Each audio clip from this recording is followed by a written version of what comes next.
Hello everyone and welcome to only IAS. Current affair revision series में आज Indian society का ये 5वां वीडियो है। इस लेक्चर में हम सितंबर मंथ के सभी इस टॉपिक से रिलेटेड करंट अफेयर को पूरा करने की कोशिश करेंगे। अगर आप यूपीएससी या किसी भी स्टेट सर्विसेज के लिए तैयारी कर रहे हैं और थोड़े से सीरियस हैं, तो आप हमारा टेलीग्राम चैनल जरूर से ज्वाइन करें।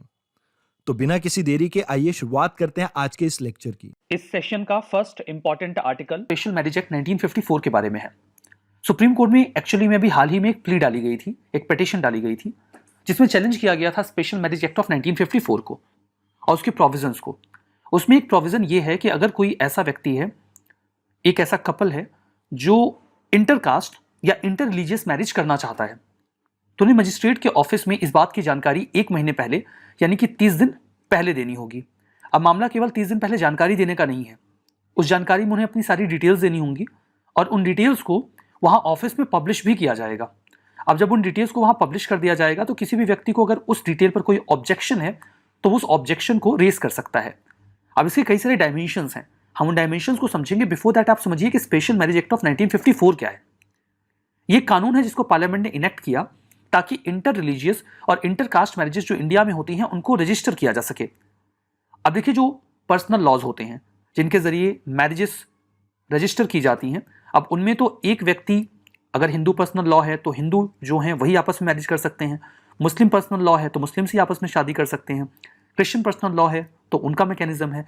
लेकिन अगर डिफरेंट कास्ट के लोग हैं या डिफरेंट रिलीजन के लोग हैं, वो शादी करना चाहते हैं, तो अगर वो पर्सनल लॉ के अकॉर्डिंग जाएं तो उनको अपना धर्म परिवर्तन करना पड़ेगा। लेकिन महज शादी करने के लिए, विवाह करने के लिए धर्म को परिवर्तित किया जाए, ये तो लॉजिकल नहीं लगता। इसीलिए अगर दो लोग अलग अलग रिलीजन के भी हैं तो भी वो शादी कर सकते हैं और इसके लिए उन्हें अपना रिलीजन चेंज करने की आवश्यकता नहीं पड़ेगी। इन शादियों में कोई रिलीजियस फॉर्मेलिटी नहीं की जाती। फर्दर जो एक्ट है ये स्पेसिफाई करता है कि ये केवल इंडियन सिटीजन्स पर उन पर लागू नहीं होगा जो इंडिया में रहते हैं। डिफरेंट कास्ट के जो लोग हैं या रिलीजन के लोग हैं जो इंडिया में हैं, केवल उन पर लागू नहीं होगा, बल्कि वो इंडियन नेशनल्स जो किसी अन्य देश में हैं उन पर भी ये कानून लागू होगा। क्या है प्रोविजंस जिनको चैलेंज किया गया? पहला तो सेक्शन 5 जिसमें कहा गया है कि 30 दिन पहले नोटिस देनी पड़ेगी। सेक्शन 6 जिसमें बोला गया है कि मैरिज ऑफिसर के पास जब ये नोटिस जाएगी तो उस नोटिस में सारी जानकारी होगी, जैसे कि जो दो लोग हैं उनके नाम, उनकी एज, जो एक आइडेंटिटी प्रूफ होता है, रेसिडेंस क्या है, ये सारी बातें उसमें स्पेसिफाई करी जाएंगी। उस पूरी जानकारी को एक मैरिज नोटिस बुक में मेंटेन कर दिया जाएगा और अगर कोई जानकारी चाहता है कि इस कपल ने कोई जानकारी मैरिज ऑफिस में दी है क्या, तो वो जानकारी उनको मिल भी जाएगी। सिर्फ इतना ही नहीं, जो मजिस्ट्रेट होंगे वो उसे किसी उचित स्थान पे या फिर किसी भी ऐसी जगह पे ऑफिस में पब्लिश कर देंगे जिसे कि कोई भी व्यक्ति आसानी से देख सकता हो। मतलब जो लोग इंटरकास्ट या इंटर रिलीजियस मैरिज करना चाहते हैं उनकी जानकारी उनकी शादी से 1 महीने पहले तक पब्लिक डोमेन में रहेगी। अब इसके साइड इफेक्ट्स आप समझ सकते हो, कई सारे साइड इफेक्ट्स हैं इसके, इसीलिए इसे चैलेंज भी किया गया। सेक्शन 7 इसमें ये प्रोसेस और ग्राउंड बताया गया है जिसके बेसिस पे ऑब्जेक्शन रेज किया जा सकता है। ऑब्जेक्शन रेज करने के जो ग्राउंड्स हैं सिंपली ये नहीं है कि आप दो लोग डिफरेंट कास्ट और रिलीजन के हो तो क्यों शादी कर रहे हो, because this is not the ground जिसके बेसिस पे चैलेंज किया जा सकता हो। हो सकता है कि उस कपल में से कोई ऐसा हो जिसने गलत जानकारी दी हो अपने एड्रेस के बारे में, अपनी आइडेंटिटी के बारे में, या ऐसा भी हो सकता है कि लड़का लड़की वो अपनी लीगल एज में नहीं पहुंचे हैं जब वो शादी कर रहे हैं। तो इन ग्राउंड्स पे अगर कोई चैलेंज करना चाहता है तो कर सकता है। उसके बाद की जाएगी इंक्वायरी। इंक्वायरी में अगर उन चार्जेस को सही पाया गया तो कार्रवाई होगी और चार्जेस अगर गलत हैं तो फिर शादी हो जाएगी।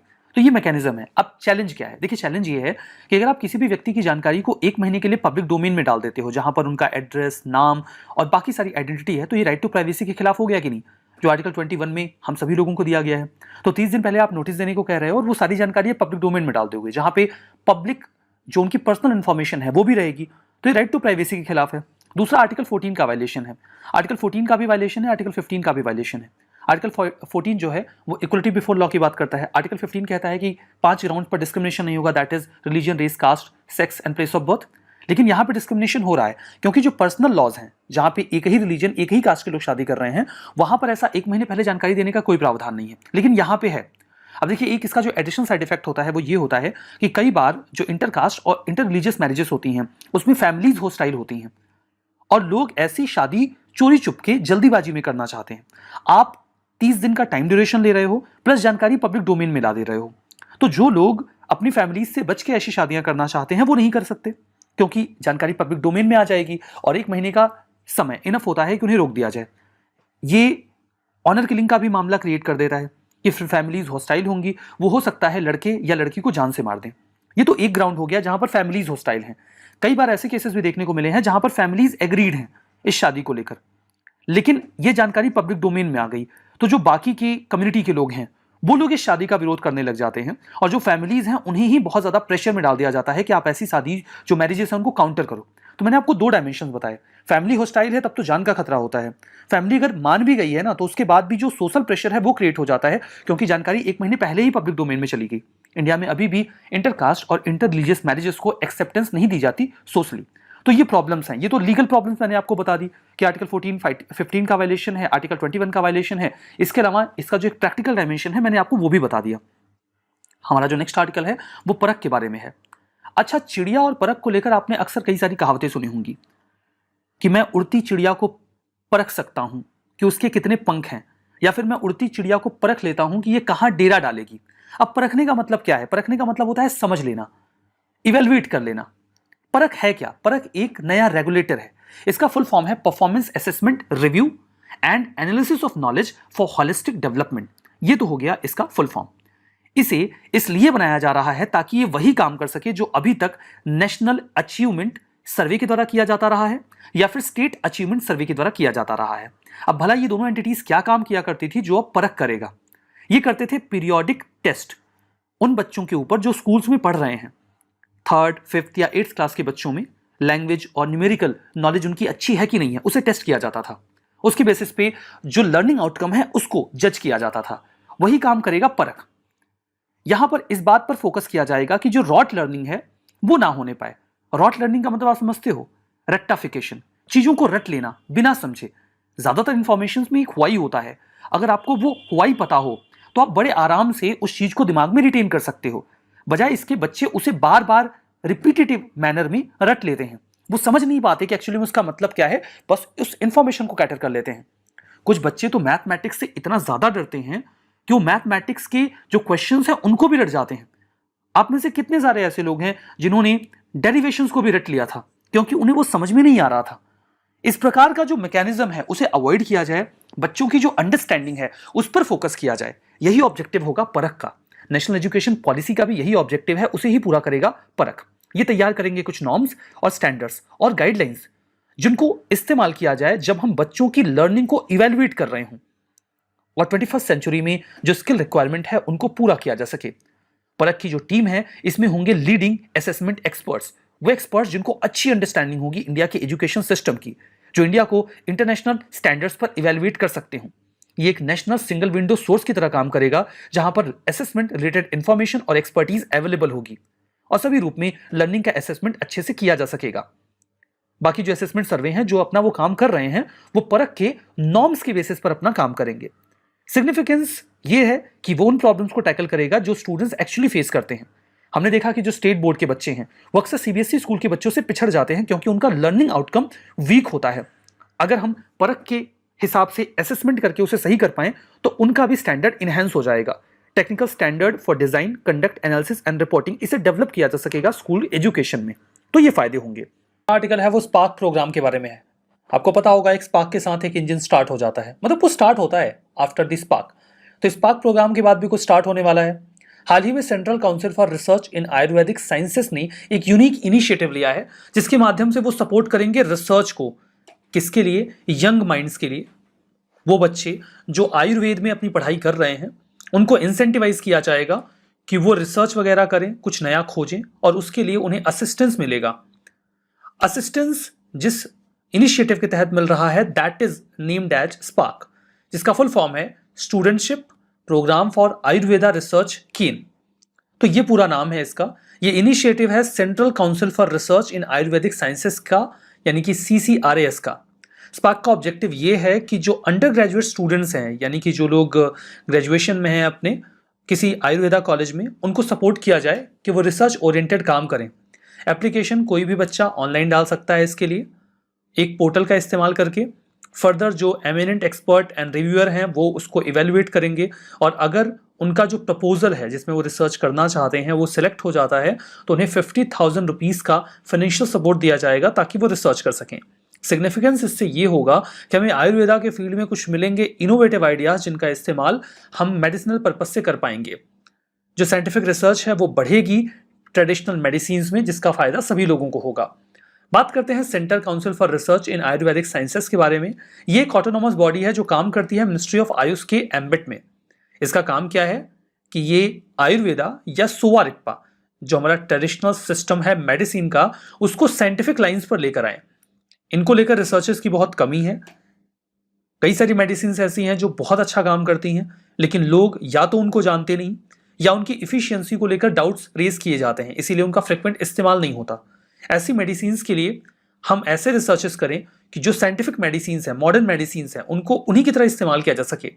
उसके लिए उन्हें formulation, coordination, development and promotion करना होगा। किस चीज का? रिसर्च का। CCRS ने अभी हाल ही में डेवलप किए हैं कई सारे वाइड रेंज ऑफ स्कीम्स जिनका इस्तेमाल किया जा रहा है इस प्रकार के रिसर्चेस में। जो काउंसिल है वो क्वालिटी रिसर्च एक्टिविटी को बढ़ाने के लिए प्रतिबद्ध है और लगातार काम कर रही है।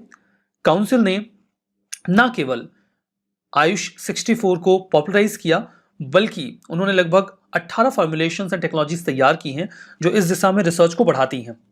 फर्दर जो काउंसिल है वो हाल फिलहाल में कई सारे देशों के रिसर्च इंस्टीट्यूशंस के साथ काम कर रही है, जैसे Romania, Germany, Israel, USA, Canada और WHO के साथ मिलकर भी वो काम कर रहे हैं। So that was all about spark program. हमारा जो नेक्स्ट आर्टिकल है वो क्लस्टरिंग ऑफ कॉलेजेस के बारे में है। अभी तक का सिस्टम क्या है, देखिए UGC ने भी हाल ही में कहा कि जल्दी ही गाइडलाइंस वो जारी कर देंगे। वो गाइडलाइंस जो हमारे हायर एजुकेशनल इंस्टीट्यूशंस को पूरी तरीके से ट्रांसफॉर्म कर देंगे मल्टी डिसिप्लिनरी इंस्टीट्यूशंस में। अभी का सिस्टम कैसे वर्क करता है मैं भी आप लोग जानते हो। एक यूनिवर्सिटी होती है और उस यूनिवर्सिटी से कई सारे जो कॉलेज हैं वो एफिलिएट होते हैं। जो यूनिवर्सिटी होती है वो उनके लिए सिलेबस, करिकुलम सब डिसाइड करती है, उनको डिग्री ग्रांट करती है, और जो कॉलेज हैं ये एजुकेशन वाला काम करते हैं, वो बच्चों को पढ़ाते हैं। अब देखिए हर कॉलेज की अपनी स्पेसिफिकेशन होती है। लाइक एक कॉलेज ऐसा है जो साइंस में एक्सपर्ट है, दूसरा ह्यूमैनिटीज में एक्सपर्ट है, तीसरा कॉमर्स में एक्सपर्ट है, चौथा मैनेजमेंट में एक्सपर्ट है, कोई इंजीनियरिंग में एक्सपर्ट है, कोई मेडिकल में एक्सपर्ट है। ऐसा हो सकता है कि कुछ कॉलेज आपस में मर्ज कर जाएं, वो बोल दें कि चलो हम तीनों लोग मिलके साइंस, ह्यूमैनिटीज एंड कॉमर्स एक साथ पढ़ाते हैं, ठीक है। अब ये तीनों लोग आपस में खुद को मर्ज कर लेंगे, इसे ही कहा जाएगा क्लस्टरिंग। अब आप लोग तीनों लोग आपस में मर्ज हो जाओगे तो ये यूनिवर्सिटी को बुरा नहीं लगेगा क्या? वो बोलेगा ये तो बुरा हो गया, हमारे जो साथ के लोग थे वो अलग हो गए, आपस में मिल गए। नहीं, UGC कहती है कि ऐसा हो सकता है। अभी का जो एफिलिएटिंग सिस्टम है उसमें जो कॉलेजेस हैं वो खुद को यूनिवर्सिटी से एफिलिएट कर लेते हैं, लेकिन अब ये जो कॉलेजेस हैं ये आपस में एक क्लस्टर तैयार कर पाएंगे। और जो क्लस्टर तैयार होगा ये वर्क कैसे करेगा? मान लीजिए आप सब लोग मर्ज हो गए और एक साथ मिलकर आपने एडमिशन लेना शुरू कर दिया, एक साथ आपने अपना एडमिनिस्ट्रेशन संभालना शुरू कर दिया और आप बच्चों को एनरोल करके तीनों क्लासेस देने लग गए। यूनिवर्सिटी का क्या काम होगा? तुरंत ही आपके पास डिग्री ग्रांट करने का राइट नहीं होगा। तो आप लोगों ने क्लस्टर तो तैयार किया, लेकिन इनिशियल फेज में आप रहेंगे यूनिवर्सिटी के भीतर ही। यूनिवर्सिटी आपके लिए क्या काम करेगी? चूंकि आप तीनों लोगों ने अपने एक क्लस्टर को डेवलप कर लिया है, तो आपको यूनिवर्सिटी के द्वारा ऑटोनॉमी दे दी जाएगी कि आप अपना एडमिनिस्ट्रेशन थोड़ा ऑटोनोमस तरीके से चला सकते हैं, और जो डिग्री है वो अभी भी यूनिवर्सिटी ही ग्रांट करेगी। जब ऐसा लगने लगेगा कि आप फुल फ्लैश मैनर में अपना एडमिनिस्ट्रेशन संभाल सकते हैं, तो आपका एडमिनिस्ट्रेशन हो जाएगा अलग, और अब आपको UGC की ओर से अप्रूवल दे दिया जाएगा कि आप अपनी डिग्री भी ग्रांट कर सकते हैं। तो इस तरीके से जो कॉलेजेस हैं वो आपस में मर्ज हो पाएंगे और इफिशियंसी आएगी, जहां पर मल्टी डिसिप्लिनरी अप्रोच होगा और कई सारे इंस्टीट्यूशंस आपस में मर्ज हो जाएंगे और कई सारी जो एजुकेशनल डिग्रीज हैं वो एक साथ दी जाने लगेंगी। तो जो क्लस्टरिंग है कॉलेजेस की, इसमें एकेडमिक कोलैबोरेशन होगा, ये मैंने आपको समझा दिया, बातें वही लिखी हैं जो मैंने आपको आसान भाषा में समझाई हैं। तो जो क्लस्टर है वो एफिलिएट जो कॉलेजेस हैं वो यूनिवर्सिटी के साथ काम करेंगे, उनके अंडर में ही, जब तक कि वो इतने फ्री ना हो जाएं कि अपने प्रोग्राम्स वगैरह अच्छे से कर सकें और डिग्री ग्रांट कर सकें। तो जो एफिलिएटिंग यूनिवर्सिटी है वो उन क्लस्टर्स को हो सकता है कि सिंगल यूनिट की तरह ही ट्रीट करने लग जाए। जैसे मैंने आपको बताया कि वो इन तीनों कॉलेजेस को एक सिंगल यूनिट की तरह ट्रीट करने लग जाएगी और तीनों को एक कंबाइंड ऑटोनॉमी दे देगी कि आप लोग अपने हिसाब से रन करो। फर्दर इसमें एक दूसरा मॉडल ये भी तैयार किया गया है कि हायर एजुकेशन को रीस्ट्रक्चर किया जाएगा। रीस्ट्रक्चर करने का मतलब ये है कि जो सिंगल स्ट्रीम इंस्टीट्यूशंस हैं उन्हें अदर मल्टी डिसिप्लिनरी इंस्टीट्यूशंस के साथ मर्ज कर दिया जाएगा। मान लीजिए एक ऐसा इंस्टीट्यूशन है जो केवल ह्यूमैनिटीज के लिए पढ़ाता है, लेकिन एक ऐसा है जो कॉमर्स और साइंस, मैनेजमेंट ये सब पढ़ाता है, तो इनको इनके साथ मर्ज कर देंगे।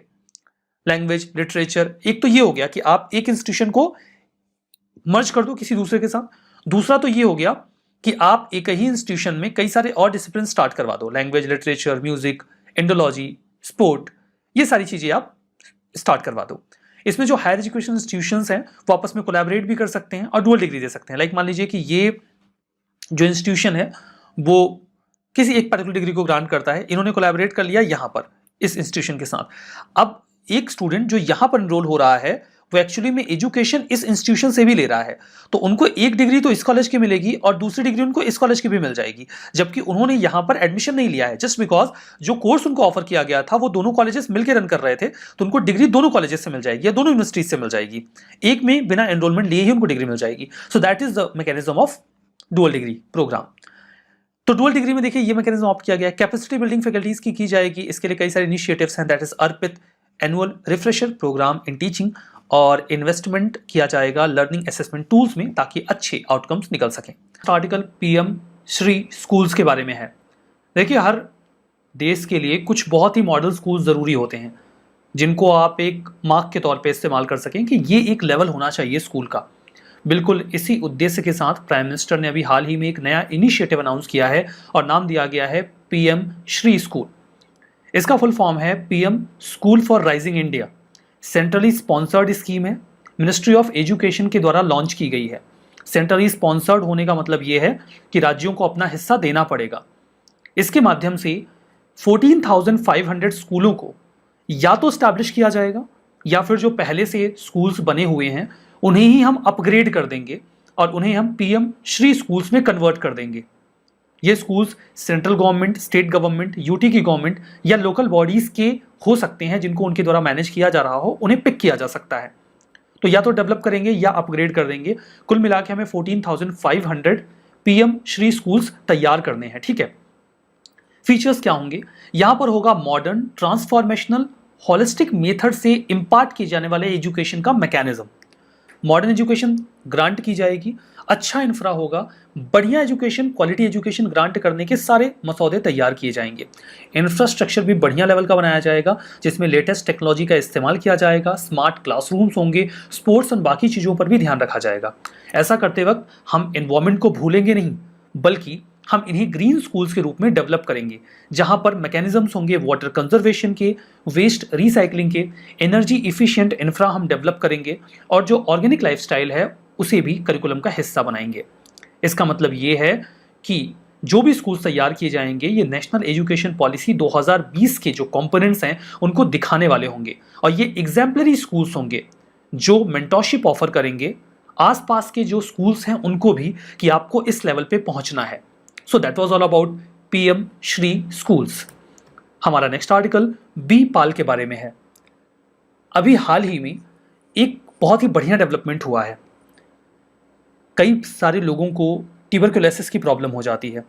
ट्यूबरकुलोसिस का जो ट्रीटमेंट है वो बहुत ही कंसिस्टेंटली आपको अवेल करना होता है। अगर आपने दवाओं को मिस किया या सही तरीके से सही समय पर दवाओं को नहीं लिया तो आपकी जो बॉडी होती है वो ड्रग रेजिस्टेंट हो जाती है। मतलब जो दवाएं आपके ऊपर काम करनी चाहिए वो नहीं करती हैं। जो भी पेशेंट है उनके साथ ऐसा हो जाता है। एक बार अगर कोई पेशेंट ड्रग रेजिस्टेंट हो गया ट्यूबरकुलोसिस को लेकर तब प्रॉब्लम बहुत ज़्यादा बढ़ जाती है। फिर क्या होता है कि आपको उसके बाद 18 से 24 महीने का एक बहुत ही रिगरस कोर्स करना पड़ता है ऐसे टीबी से लड़ने के लिए जो ड्रग रेजिस्टेंट हो चुका है। फर्दर उसमें बहुत सारी दवाएं खानी पड़ती हैं और उसके बाद तो जो ट्रीटमेंट होता है वो और भी ज़्यादा टफ हो जाता है। लेकिन हाल ही में एक शॉर्ट ट्रीटमेंट डेवलप किया गया है जिसे बी पाल ये नाम दिया गया है। अच्छी बात यह है कि ये केवल 6 महीनों का कोर्स होगा और इसके बहुत ही फेवरेबल आउटकम निकल के आए हैं उन ट्यूबरकुलोसिस पेशेंट्स के लिए जो ड्रग रेजिस्टेंट हो चुके हैं। किसने डेवलप किया इसे? इसे डेवलप किया गया है टीबी अलायंस के द्वारा, एक नॉट फॉर प्रॉफिट ऑर्गेनाइजेशन है। बी पाल की खास बात क्या है कि ये ट्रीटमेंट केवल 6 महीनों में कंप्लीट हो जाएगा। जो भी टेबलेट्स लेनी है वो सब ओरली लेनी है, कोई इंजेक्शन आपको नहीं लेना है। और सबसे बढ़िया बात इसमें यह है कि आपको केवल 3 दवाइयां लेनी होंगी जिनमें शामिल हैं बेटाक्विलिन, प्रेटोमेनिड और लिनेजोलिड। केवल ये 3 टैबलेट्स लेनी होंगी। केवल 3 टैबलेट्स में काम चल जाएगा। पहले की सिचुएशन तो बहुत ही खराब थी। मैंने आपको बताया कि एक बार अगर कोई टीबी का जो पेशेंट है उसने सही तरीके से अपने टीबी का क्योर नहीं किया तो वो ड्रग रेजिस्टेंट टीबी में कन्वर्ट हो जाता है। बी पाल की सिग्निफिकेंस आप यहीं से डिराइव कर सकते हो। सबसे पहले तो ये जो ड्यूरेशन है उसको कट शॉर्ट कर देता है, मेडिकेशन को बहुत ही कम कर देता है। पहले क्या होता है, मैंने आपको बताया कि एक बार अगर कोई भी पेशेंट जो है वो ट्यूबरकुलोसिस को लेकर ड्रग रेजिस्टेंट हो गए, तो ड्रग रेजिस्टेंट टीबी को क्योर करने के लिए 18 से 24 महीने का रिगरस कोर्स होता था और इसमें 14 अलग अलग दवाइयां खानी पड़ती थी। अब आपको केवल 3 टेबलेट्स लेनी है जो भी टीबी पेशेंट्स हैं उनको, और 6 महीने में कोर्स कंप्लीट हो जाएगा ड्रग रेजिस्टेंट टीबी का। तो एक तो इसने ड्यूरेशन को कट शॉर्ट कर दिया और दूसरा इसने जो दवाइयों की संख्या थी उसको भी घटा दिया। जो 14 टेबलेट्स लेनी पड़ती थी अब केवल 3 डेली टेबलेट्स में काम हो जाएगा। तो अब काफी आसान हो गई सिचुएशन। हमारा नेक्स्ट आर्टिकल कन्वर्जन और रेपरेटिव थेरेपी के बारे में है। देखिए, इंडिया में एक बहुत बड़ी कम्युनिटी है, that is LGBTQ community. LGBTQ community, इसका फुल फॉर्म होता है lesbian, gay, bisexual, transgenders and queer. ये कंपोजिट टर्म है जो इस पूरी कम्युनिटी के लिए इस्तेमाल किया जाता है। कई बार ऐसे लोग जब फैमिली में आइडेंटिफाई किए जाते हैं तो फैमिली के लोग इस बात को एक्नॉलेज करने को राजी नहीं होते कि हाँ वो LGBT कम्युनिटी से बिलोंग करते हैं। तो उसके लिए कई सारे प्रयास किए जाते हैं। कोशिश ये की जाती है कि उनका जेंडर कन्वर्ट कर दिया जाए या जेंडर में चेंजेस कर दिए जाएं, और इसके लिए डॉक्टर्स का इस्तेमाल किया जाता है, थेरेपी का इस्तेमाल किया जाता है। नेशनल मेडिकल कमीशन जो कि एपेक्स रेगुलेटरी बॉडी है, उन्होंने अभी हाल ही में स्टेट मेडिकल काउंसिल्स को लेटर लिखा और ये बोला कि जो ये कन्वर्जन थेरेपी है इसे पूरी तरीके से बैन कर दिया जाए, क्योंकि ये एक प्रोफेशनल मिसकंडक्ट है। आप किसी की जेंडर आइडेंटिटी को क्यों ही चेंज कर रहे हो? सोसाइटी को बजाय इसके ये एक्नॉलेज कर लेना चाहिए कि ये उनकी ओरिजिनल जेंडर आइडेंटिटी है, उसमें चेंज करने की कोई जरूरत नहीं है।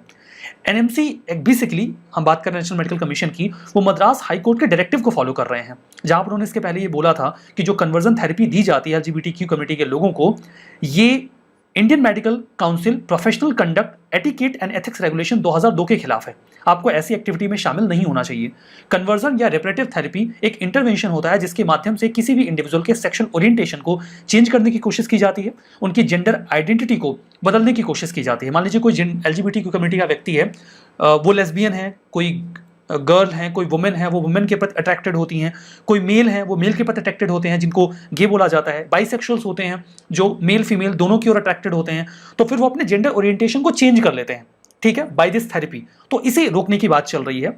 इसके लिए कई बार साइकेट्रिक ट्रीटमेंट का इस्तेमाल किया जाता है। लंबे समय तक परिवार के लोग कन्विंस करके टॉर्चर करवाते हैं, साइकेट्रिस्ट की मदद लेते हैं कि वो अपना ओरिएंटेशन चेंज कर दें। कई बार बहुत लंबे समय तक दवाइयां दी जाती हैं और कई सारे लोग तो यंत्र मंत्र का भी सहारा लेते हैं, तंत्र का सहारा लेते हैं कि कुछ जादू करके उनका जो सेक्सुअल ओरिएंटेशन है उसको चेंज कर दिया जाए। और इस केस में कई बार वायलेंस भी होता है ताकि एक इंडिविजुअल को हेटेरोसेक्सुअल बनाया जा सके, मेल फीमेल की ओर और फीमेल मेल की ओर अट्रैक्ट हो। इसके प्रयास में बहुत सारी एट्रोसिटीज की जाती हैं, उसे रोकने की बात चल रही है। जो कन्वर्जन थेरेपी है ये एक अम्ब्रेला टर्म है जिसमें कई तरीके के टैक्टिक्स का इस्तेमाल किया जाता है। अगर एक व्यक्ति कई बार अपनी सेक्स एनाटॉमी के अगेंस्ट में अपनी आइडेंटिटी रखता है, मतलब वो मेल है लेकिन मेल के प्रति अट्रैक्ट हो रहे हैं, तो फिर उसे सही तरीके से नहीं देखते, उसको चेंज करने की कोशिश करते हैं और उसके लिए कई तरीके के टैक्टिक्स इस्तेमाल की जाती हैं। ऐसा करने वाले जो डॉक्टर्स भी होते हैं उन्हें कुछ खास जानकारी होती नहीं है, बहुत कम एक्सपर्टीज होती है ऐसे इश्यूज को डील करने को लेकर, लेकिन वो इसमें इन्वॉल्व पाए जाते हैं मॉनेटरी बेनिफिट को एक्सरसाइज करते हुए, ऐसा देखा जाता है। तो इसी को रोकने की कोशिश की जा रही है। आर्टिकल द जेंडर स्नैपचैट 2022 के बारे में है। अच्छा, ये स्नैपचैट नहीं है, ये तो स्नैपशॉट है। स्नैपचैट तो वो होता है ना जो झूठी झूठी पिक्चर्स खींचता है सारी। ये है द जेंडर स्नैपशॉट 2022। जो प्रोग्रेस है SDG यानी कि सस्टेनेबल डेवलपमेंट गोल्स पर, उसको इवेल्युएट किया गया इस जेंडर स्नैपशॉट 2022 में और उसे हाल ही में रिलीज किया गया। तो पहला सवाल तो ये बनता है कि इसको लॉन्च किसने किया। 2 एंटिटीज इन्वॉल्व है, नाम याद रखना है, UN वुमेन और UN देसा। तो UN देसा का फुल फॉर्म है United Nations department of economic and social affairs. यहां पर देखिए इनका मेन फोकस रहता है SDG गोल 5 के ऊपर, that is of achieving gender equality. मतलब जितने भी जेंडर्स हैं सभी के बीच में एक इक्वलिटी स्टैब्लिश की जाए। अब 2030 तक जो टारगेट है उसके लिए अभी हम प्रयास कर रहे हैं। तो क्या समझ में आ रहा है, जो प्रयास किए जा रहे हैं उस हिसाब से 2030 तक टारगेट मीट होगा कि नहीं, वही इवैल्यूएट किया गया। तो यहां पर तो इन्होंने बोल दिया कि अभी तो नहीं लग रहा कि जो काम करने का तरीका है उसके तहत 2030 तक हम अपना टारगेट मीट कर पाएंगे। क्या है इस रिपोर्ट की हाइलाइट्स? जिस तरीके से हम काम कर रहे हैं जेंडर इक्वलिटी को स्टैब्लिश करने में हमें 286 ईयर्स का टाइम लग जाएगा, 286 सालों का समय लगेगा। 2022 के एंड तक लगभग 383 million women and girls extreme poverty में होंगी, जो दिन का $1.9 से कम कमा रही होंगी। जबकि अगर हम मेन एंड बॉयज को कंपेयर करें तो उनकी संख्या कंपैरेटिवली कम रहेगी, दैट विल बी 368 मिलियन। और अगर ये पूरा प्रोसेस और लंबा गया तो इसे रिवर्स करने में उतना ही ज्यादा समय लगेगा और ये हमें उतना ही नुकसान पहुंचाएगा। जेंडर इक्वलिटी अगर हम स्टैब्लिश नहीं कर पा रहे हैं तो इकोनॉमी को भी नुकसान होता है, क्योंकि आपकी जो आधी पॉपुलेशन है वो इकोनॉमिक एक्टिविटीज में वैसे इन्वॉल्व नहीं है जैसे उसे होना चाहिए। 1.2 बिलियन वुमेन एंड गर्ल्स जो रिप्रोडक्टिव एज की होती हैं 15 to 49 के बीच में, वो ऐसे एरियाज में रह रही हैं जहां पर कुछ न कुछ रेस्ट्रिक्शंस हैं, सेफ अबॉर्शन नहीं हो पाता है, तो उनकी जान को खतरा होता है। वुमन, अगर आप उनका कंट्रीब्यूशन देखें science, engineering, information communication technology में, तो जो भी जॉब्स दुनिया भर में हैं उनमें 10 में से केवल 2 जॉब्स वुमन के पास हैं, गर्ल्स के पास हैं। तो मतलब सिचुएशन बहुत अच्छी नहीं है, ऐसा बताया गया है द जेंडर स्नैपशॉट 2022 रिपोर्ट में।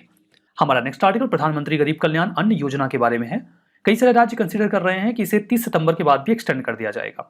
कोविड का समय आया था, लोग बड़ी परेशानी में थे, तो सरकार ने प्लान बनाया और लॉन्च किया प्रधानमंत्री गरीब कल्याण योजना। इसका एक बहुत स्पेसिफिक फीचर ये था कि सभी परिवारों को जो अनाज मिलता है वो दोगुना मिलेगा और जो दोगुना अनाज उनको मिलेगा वो फ्री ऑफ कॉस्ट मिलेगा।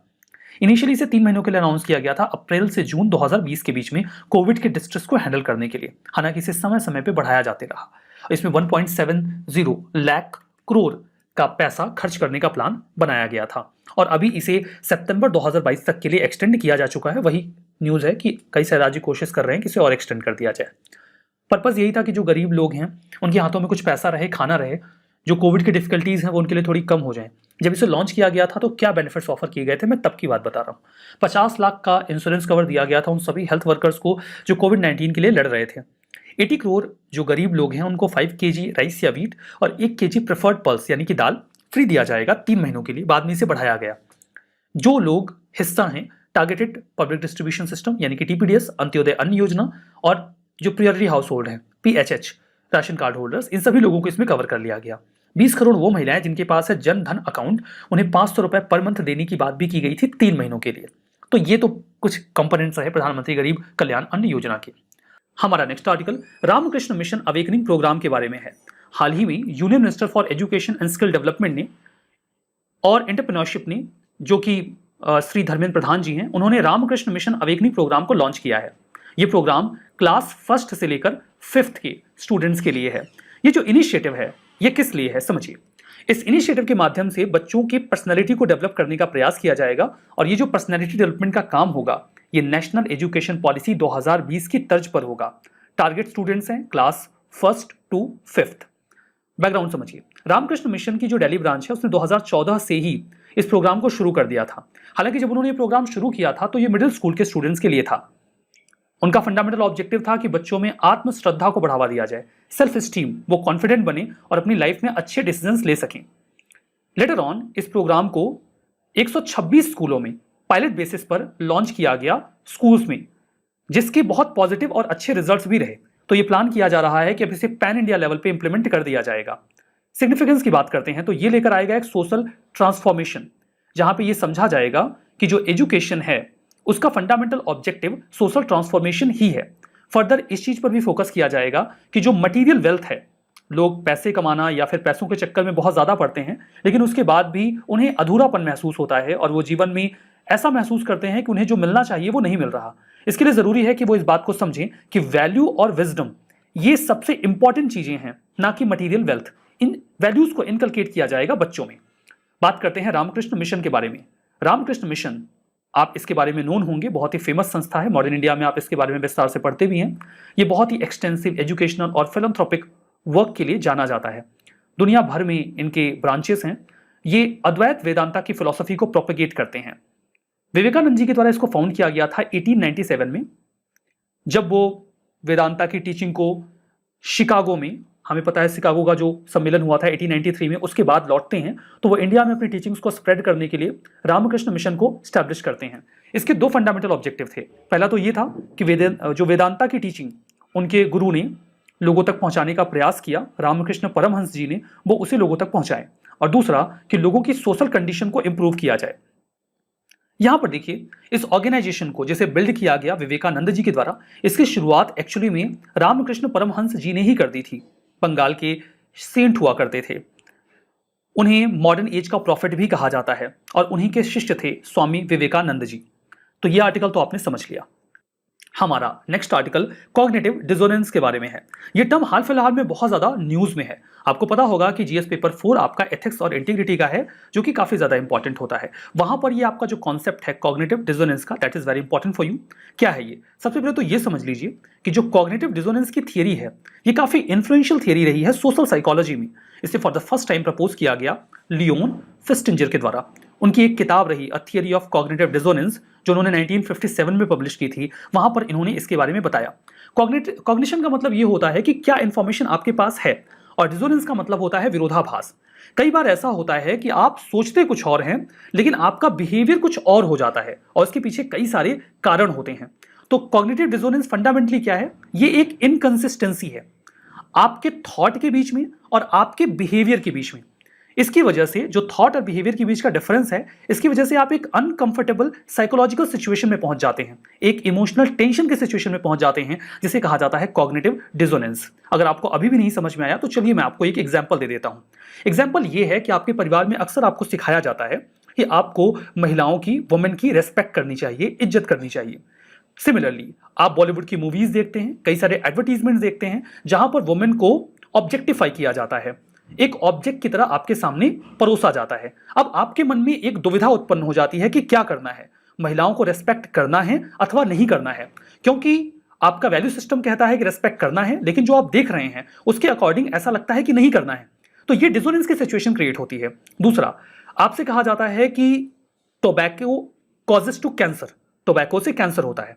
अब आपको पता है ये बात, लेकिन फिर भी आप टोबैको कंज्यूम कर रहे हैं क्योंकि आपको उसकी आदत लग गई है। अब आप एक डिसोनेंस की कंडीशन में होते हैं, क्योंकि आपका जो थॉट है वो कहता है कि टोबैको नहीं लेना है, लेकिन आपके बिहेवियर में टोबैको आ चुका है, तो डिसोनेंस की कंडीशन आ जाती है। सिमिलरली आपको पता है कि हेल्दी फूड खाने से आपकी हेल्थ अच्छी रहेगी, लेकिन जैसे ही आपके सामने नूडल्स या पिज्जा या बर्गर आ जाता है, तो फिर आपकी जो मनोस्थिति है वो ऐसी हो जाती है कि बस इसको खा लेते हैं। तो आप डिसोनेंस की कंडीशन में चले जाते हैं। आपको लगता है कि खाएंगे तो गड़बड़ तो होगा, लेकिन मन कहता है कि खा ले।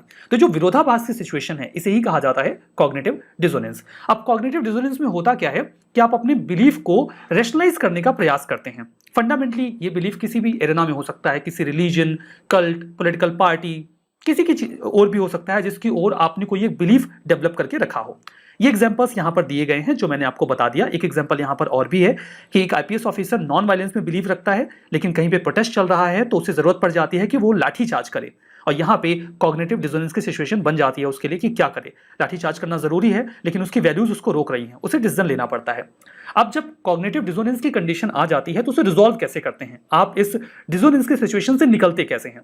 अब डिसोनेंस की सिचुएशन से निकलने का 3 तरीके हो सकते हैं फंडामेंटली। एक तो आप अपना थॉट बदल दीजिए, दूसरा आप उस थॉट से मिलता जुलता बिहेवियर चेंज कर दीजिए, या फिर तीसरा कि आप अपने बिहेवियर को किसी एक एडिशनल थॉट से जस्टिफाई कर दीजिए। जैसे मान लीजिए आप टोबैको कंज्यूम कर रहे हैं, तो या तो टोबैको को कंज्यूम करना बेकार नहीं होता, आप ये मान लीजिए टोबैको कंज्यूम करना कोई बुरी बात नहीं है, या आप थॉट चेंज कर दीजिए, या फिर टोबैको को कंज्यूम करना बंद कर दीजिए, या फिर टोबैको कंज्यूम करने के लिए एक जस्टिफिकेशन ऐड कर दीजिए कि ठीक है कितने सारे लोग खा रहे हैं, सभी को थोड़ी कैंसर हो जा रहा है। तो ये 3 तरीके हो सकते हैं जिससे आप इस डिसोनेंस से बाहर निकल सकते हैं। और आपको पता है ज्यादातर लोग क्या करते हैं, ज्यादातर लोग एक एडिशनल थॉट ऐड करके अपने बिहेवियर को जस्टिफाई कर लेते हैं, क्योंकि ये काम सबसे आसान होता है। जैसे जो टोबैको कंज्यूम कर रहे हैं वो यही जस्टिफिकेशन ऐड कर लेंगे कि सभी टोबैको कंज्यूम करने वाले लोगों को तो कैंसर नहीं हो रहा है, तो ठीक है टोबैको कंज्यूम करने में कोई दिक्कत नहीं है, और ऐसा करके वो खुद को डिसोनेंस से बाहर निकाल लेते हैं।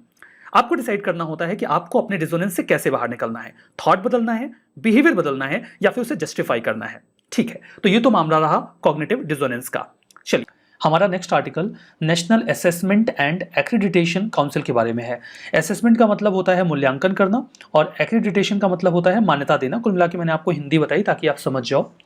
तो ये एक काउंसिल है, ऐसा समझ में आ रहा है। इस काउंसिल का काम क्या होता है, ये इवेलुएट करें जो हायर एजुकेशनल इंस्टीट्यूशंस हैं उनके कामकाज को, और उनको मान्यता दें। हाल फिलहाल में नैक काफ़ी कंट्रोवर्सी में रहा, यही इसका एब्रीविएशन होगा नैक, नैक आप बोल सकते हो। जो उनकी रेटिंग रही महाराजा सयाजीराव यूनिवर्सिटी को, जो कि बड़ौदा में लोकेटेड है, उसको लेकर काफ़ी ज़्यादा कंट्रोवर्सी बनी रही, क्योंकि जो रैंकिंग है इंस्टीट्यूट की उसको इम्प्रूव करके ए से A+ कर दिया गया। इस रैंकिंग का जब इम्प्रूवमेंट किया गया तो नैक का जो ऑफिस है उन्हें एक एनोनिमस लेटर मिला जिसमें ये बताया गया पीयर रिव्यू करने के लिए जो ग्रुप गया हुआ था नैक का वहाँ पे, उनको पैसे दिए गए ताकि इंस्टीट्यूट की रैंकिंग को बेहतर बना दिया जाए। तो उसके बाद नैक ने इस रैंकिंग को थोड़े समय के लिए टाल भी दिया था, लेकिन लेटर ऑन उन्होंने ये बोला कि जो चार्जेस लगाए गए हैं, आरोप लगाया गया है, वो फाल्सिफाइड है, गलत है। तो उन्होंने वापस से जो उनकी रैंकिंग थी ए से A+ की, उसको रिटेन कर दिया। तो काफ़ी क्राइसिस में या कंट्रोवर्सी में रहा नैक इन ड्यूरेशन में, अगर आप कहें तो। देखिए, ये जो ग्रेडिंग होती है, इसको लेकर मारामारी इसलिए भी होती है क्योंकि ये ग्रेड्स डिसाइड करते हैं कि यूजीसी कितने फंड्स किस इंस्टीट्यूट को रिलीज करेगी। ये ग्रेड्स परफॉर्मेंस डिनोट करते हैं। जिसके अच्छे ग्रेड्स हैं वो इंस्टीट्यूट अच्छा काम कर रहा है, तो अगर वो अच्छा काम कर रहा है तो यूजीसी उनको अच्छे फंड्स देती है। तो सभी इंस्टीट्यूट चाहते हैं कि नैक की जो रेटिंग है वो उनकी अच्छी हो ताकि उन्हें अच्छे फंड्स यूजीसी से मिले। अब देखिए, नैक एक ऑटोनॉमस बॉडी है under UGC, university grant commission. आपको पता है कि यूजीसी यूनिवर्सिटी ग्रांट कमीशन पैसे देता है हायर इंस्टीट्यूशंस को रन करने के लिए। फंक्शन क्या होता है नैक का? ये एसेस करते हैं और सर्टिफाई करते हैं हायर एजुकेशनल इंस्टीट्यूशंस को और उनको ग्रेड करते हैं। जो रेटिंग होती है वो A++ से C के बीच में दी जाती है। अगर डी ग्रेड कर दिया गया, इसका मतलब कि उनको एक्रेडिटेट नहीं किया गया, उनको मान्यता नैक के द्वारा नहीं दी गई है। क्या सभी हायर एजुकेशनल इंस्टीट्यूशंस मान्यता के लिए यानी कि एक्रेडिटेशन के लिए अप्लाई कर सकते हैं? तो ऐसा बिल्कुल नहीं है। केवल वही हायर एजुकेशनल इंस्टीट्यूशंस अप्लाई कर सकते हैं जिनको काम करते हुए कम से कम 6 साल बीत चुके हों, या फिर उन्होंने स्टूडेंट्स की 2 बैच पास करवा दी हो, ग्रेजुएट करवा दी हो। मतलब 4 साल तो मिनिमम आपको समय देना ही पड़ेगा। एक बार अगर एक्रेडिटेशन नैक का मिल गया, ग्रेडिंग मिल गई, तो वो 5 सालों के लिए वैलिड होता है। 5 साल के बाद आपको फिर से अप्लाई करना पड़ेगा। डिसाइड करना होता है, लाइक आप स्टूडेंट्स रेगुलरली इनरोल करते हो, फुल टाइम टीचिंग और रिसर्च प्रोग्राम्स आपके यहाँ चलते हो, ठीक है। एक्रेडिटेशन प्रोसेस कैसे कैरी आउट किया जाता है? देखिए, जो प्रोसेस है उसे इनपुट बेस्ड प्रोसेस कहा जाता है। होता क्या है कि जो इंस्टीट्यूशन है उनसे कहा जाता है कि आप अपना परफॉर्मेंस का डेटा फीड करिए, तो वो अपना परफॉर्मेंस का डेटा ऑनलाइन बेसिस पे पोर्टल पे यूजीसी के या नैक के डाल देते हैं। अब उस डेटा को फिजिकली वेरीफाई करने के लिए एक टीम आती है। तो ये तो उनकी सेल्फ असेसमेंट रिपोर्ट होती है कि उन्होंने क्या काम किया। उसके बाद एक टीम आएगी रिव्यू करने के लिए कॉलेज में, यूनिवर्सिटी में, इंस्टीट्यूट में। वो लोग ये देखेंगे कि जो डॉक्यूमेंट्स वगैरह आपने सबमिट किए हैं वो सही है या नहीं है, वो फिजिकल फॉर्म में भी आपके पास अवेलेबल हैं या फिर नहीं है। उसके बेसिस पे फिर ग्रेड किया जाएगा। तो ये तो पूरा मैकेनिज्म है। लेकिन अभी तक जो मैकेनिज्म रहा है इनपुट बेस्ड अप्रोच का, उसे हाल फिलहाल में नैक ने या यूजीसी ने ये बोला था कि हम इसमें बदलाव करेंगे। एक तो भी बदलाव करने की बात चली रही है और तभी ये मामला भी आ गया कि हाँ, जो टीम जा रही है उनको पैसे देकर ग्रेडिंग को इंप्रूव करने का प्रयास किया जा रहा है। अक्सर ऐसा होता है। देखिए, ग्रेडिंग इंप्रूव करने के 2 तरीके होते हैं। एक तो आप अपना परफॉर्मेंस बेहतर कर दीजिए और दूसरा जो नैक की टीम आ रही है उसको पैसे दे दीजिए। दूसरा वाला तरीका थोड़ा सा ज़्यादा आसान है। तो कई बार आरोप लगते हैं नैक की टीम के ऊपर कि वो इस आधार पर भी रेटिंग कर रहे हैं। लेकिन अभी जो ऑप्शन ऑप्ट किया जा रहा है that is outcome based approach follow करने की बात नैक कर रहा है या यूजीसी कर रहा है। पहले क्या होता था कि वो बताते थे कि हमने ये किया, कॉलेज या यूनिवर्सिटी क्या बोलते थे कि हमने ये काम किया, तो ये इनपुट बेस्ड अप्रोच था। अब नैक या यूजीसी क्या कह रहे हैं कि हम इस पे आपको ग्रेड नहीं करेंगे, हम ग्रेड इस बात पे करेंगे कि आपने जो काम किया उससे क्या आउटपुट निकला, क्या रिजल्ट्स निकले, क्या उससे स्टूडेंट्स का लर्निंग आउटकम बढ़ा है, उनकी क्वालिटी इंप्रूव हुई है। ये तो बिल्कुल वैसा हो गया ना इनपुट बेस्ड मॉडल कि एक थेसिस लिखने वाला जो बच्चा है जो पीएचडी कर रहा है वो अपना थेसिस सबमिट करके बोल दे कि उसने बहुत हाई क्वालिटी थेसिस लिखी है। ये तो आपका क्लेम है ना कि आपने हाई क्वालिटी थेसिस लिखी है, लेकिन क्या पीएचडी करने के बाद आपने कुछ सीखा, आपके अंदर लर्निंग या टीचिंग एबिलिटी आई जो एक ऑब्जेक्टिव भी होता है, क्या आपकी रिसर्च सोसाइटी को बेनिफिट करेगी? ये आउटकम होगा। तो ये जो इनपुट बेस्ड अप्रोच था उसको आउटपुट बेस्ड अप्रोच में कन्वर्ट करने की बात चल रही है। तो देखिए, वही जो आउटकम बेस्ड अप्रोच है उसमें नैक ये पूछ सकती है कि आप बताइए कि आप कैसे लर्निंग मटेरियल दे रहे हैं, फाइनल एग्जामिनेशन के रिजल्ट्स क्या हैं, क्या बच्चे वास्तव में सीख रहे हैं, तो ये आउटपुट बेस्ड अप्रोच हो जाएगा। 2017 में देखिए उन्नत भारत अभियान पे क्वेश्चन है, ये एजुकेशन से रिलेटेड क्वेश्चन ही है। इसमें उन्नत भारत अभियान का एम पूछा गया था। सही ऑप्शन इसका बी था। इसके माध्यम से जो हायर एजुकेशन के इंस्टीट्यूशंस उनको कनेक्ट किया जा रहा था लोकल कम्युनिटीज से। So this was the answer, ठीक है। हमारा next article child welfare committee norms के बारे में है। Juvenile justice care and protection amendment act जो है उसमें चाइल्ड वेलफेयर कमेटीज के प्रावधान किए गए हैं। उसमें हाल फिलहाल में कुछ संशोधन किए गए हैं, उनके नॉर्म्स में कुछ बदलाव किया गया है कि चाइल्ड वेलफेयर कमेटी का मेंबर कौन बन सकता है, कौन नहीं बन सकता है। ध्यान दीजिए कि अगर कोई भी बच्चा डिप्राइव्ड है, उसे एक्सप्लॉइट किया गया, परेशान किया गया, तो उसके रिहेबिलिटेशन को लेकर कुछ एंटिटीज शामिल की जाती हैं। जैसे कि कई सारे चाइल्ड केयर इंस्टीट्यूशंस होते हैं, CCIs या फिर NGOs, इनकी मदद ली जाती है जो उन बच्चों को रिहेबिलिटेट करते हैं। और किसी ने अगर बच्चों के केयर के रूल्स एंड रेगुलेशंस को नहीं फॉलो किया, उसे ब्रीच किया, तो ये चाइल्ड वेलफेयर कमेटी उन्हें पनिश भी करती हैं। उनके पास इस तरीके के अधिकार होते हैं। तो ये बात साफ है कि चाइल्ड केयर कमेटीज या फिर एनजीओज जो इन बच्चों की देखभाल की जिम्मेदारी लेते हैं, उन्हें इस कमेटी से दूर रखना होगा, क्योंकि अगर वो इस कमेटी का हिस्सा बन गए तो कॉन्फ्लिक्ट ऑफ इंटरेस्ट की सिचुएशन आ जाएगी। इसी चीज को इंश्योर करने का प्रयास किया गया है अंडर दीज नॉर्म्स, जिसमें यह बोला गया है कि कोई भी ऐसी संस्था जो फॉरेन फंड गैदर करती है, उसका जो चेयरपर्सन है या मेंबर है वो चाइल्ड वेलफेयर कमेटी का हिस्सा नहीं बन सकता। फर्दर ये भी कहा गया कि कोई भी ऐसा व्यक्ति जो जुवेनाइल जस्टिस एक्ट 2015 को इंप्लीमेंट कर रहा है किसी भी एनजीओ में, किसी भी ऑर्गेनाइजेशन में, वो सीडब्ल्यूसी का मेंबर नहीं बन सकता, क्योंकि आप गलती करोगे तो सीडब्ल्यूसी उसको देखेगा ना, पनिश करेगा, और आप ही उसके मेंबर हो तब तो कॉन्फ्लिक्ट ऑफ इंटरेस्ट आ जाएगा। कोई भी ऐसा व्यक्ति जिसका कोई भी फैमिली मेंबर या क्लोज रिलेशन में रहने वाला व्यक्ति किसी ऐसे एनजीओ के साथ काम कर रहा है जो बच्चों की देखभाल में शामिल है, तो वो चाइल्ड वेलफेयर कमेटी में नहीं जा सकता। कोई भी ऐसा पर्सन जो चाइल्ड केयर इंस्टीट्यूशन रन करता है, वो बोर्ड का मेंबर है या एनजीओ का ट्रस्टी है, वो भी सीडब्ल्यूसी का मेंबर नहीं बन सकता। रिटायर्ड जुडिशियल ऑफिसर्स को भी ओमिट कर दिया गया है सीडब्ल्यूसी की मेंबरशिप के अपॉइंटमेंट को लेकर। तो ये तो आपने समझ लिया कि कुछ लोगों को बिल्कुल बाहर कर दिया गया है जहां पर कॉन्फ्लिक्ट ऑफ इंटरेस्ट की संभावना थी। Child welfare committee state government के द्वारा बनाए जाते हैं जुवेनाइल जस्टिस एक्ट 2015 के एम्बिट में। ये नेसेसरी डायरेक्शन देते हैं उन सभी बच्चों के प्रोटेक्शन के लिए जिन्हें एब्यूज, एक्सप्लॉइट, एबंडन या ऑफन कर दिया गया हो। फर्दर ये इंक्वायरी भी करते हैं अगर बच्चों की सेफ्टी या वेलबींग के साथ कोई भी कॉम्प्रोमाइज किया गया हो, उनका सही से रिहेबिलिटेशन ना किया गया हो। ये ऑर्डर देते हैं कि बच्चों को रिहेबिलिटेट कर दिया जाए, या तो उनकी फैमिली के पास ही, या फिर कोई गार्जियन हो, अडॉप्टर हो, फोस्टर केयर हो, या फिर किसी चाइल्ड केयर इंस्टीट्यूशन में भेज दिया जाता है। एनजीओज की मदद ली जाती है उनकी केयर के लिए। जुवेनाइल जस्टिस एक्ट 2015 के अकॉर्डिंग ये जो चाइल्ड वेलफेयर कमेटी है ये एक बेंच की तरह काम करती है।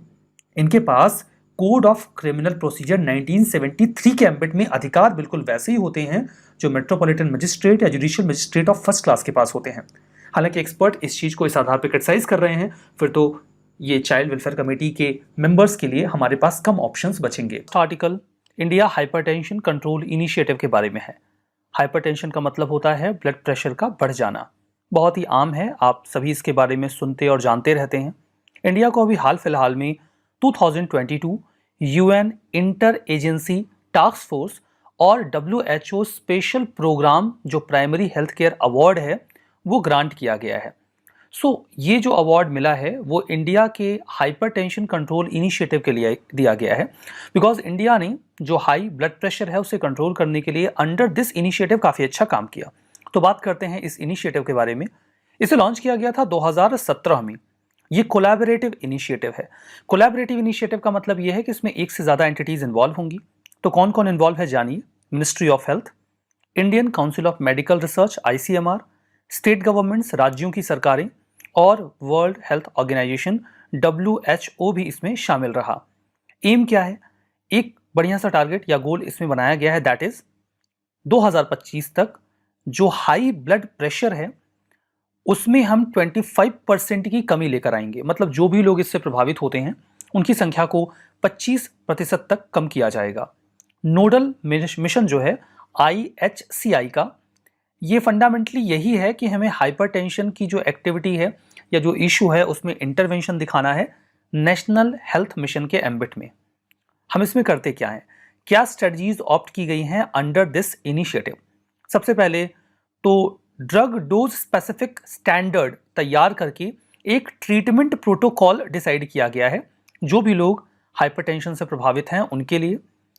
ये इंश्योर किया जाएगा कि जो प्रोटोकॉल मेडिकेशन है वो सभी लोगों को पर्याप्त मात्रा में मिले। इसके अलावा डिसेंट्रलाइजेशन किया जाएगा केयर का। लगातार फॉलोअप लिए जाएंगे जो भी पेशेंट इसके केयर में आते हैं, और अगर उनकी मेडिसिन खत्म हो जाती हैं तो फिर से रीफिल किया जाए मेडिसिन को हेल्थ एंड वेलनेस सेंटर्स के माध्यम से। टास्क शेयरिंग की जाए, ऐसा नहीं कि एक व्यक्ति को आपने सारी जिम्मेदारी दे दी है और वो इफिशियंसी के साथ काम कर नहीं पा रहा है। तो जो भी हेल्थ स्टाफ हैं उनका काम डिवाइड हो और सभी लोग अपने अपनी जो डेजिग्नेटेड काम है, ड्यूटीज़ हैं, उनको फॉलो करें। क्या इससे कुछ फ़ायदा मिला? बिल्कुल, अगर अवार्ड मिला है तो कोई ना कोई फ़ायदा तो मिला होगा।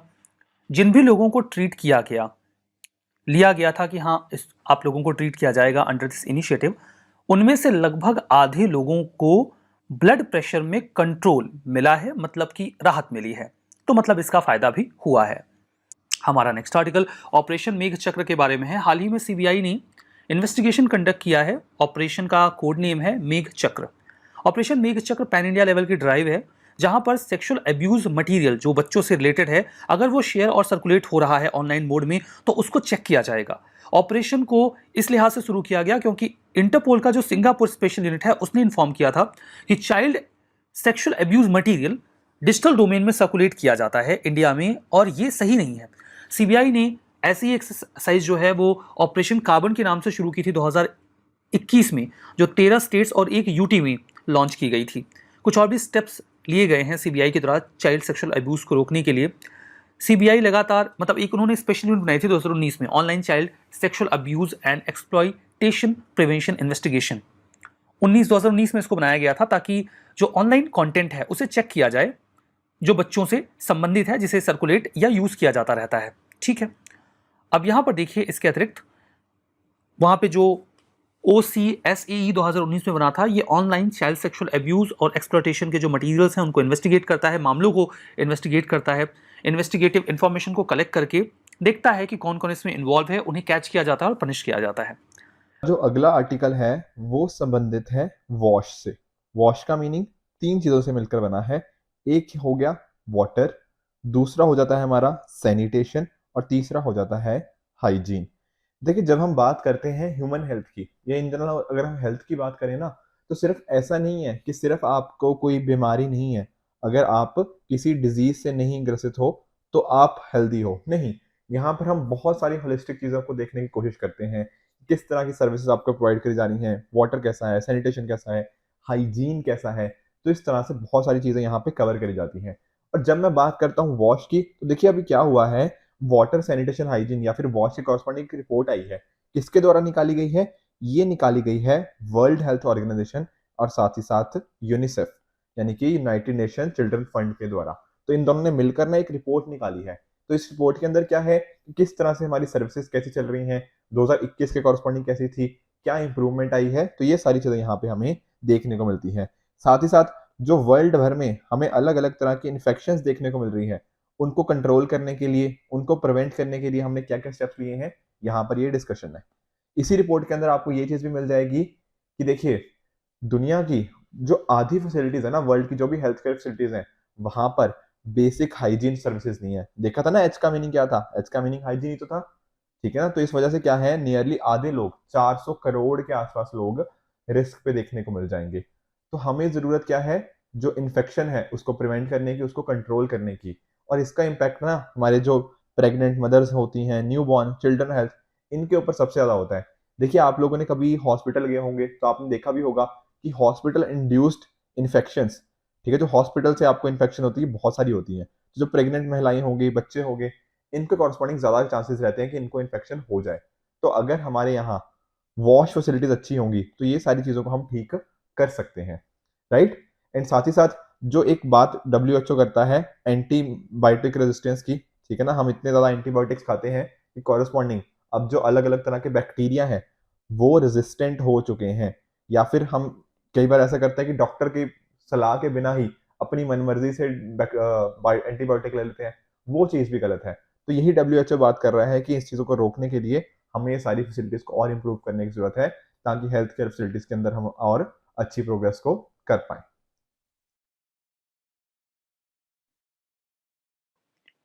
तो आज के इस सेशन में बस इतना ही। Thank you very much.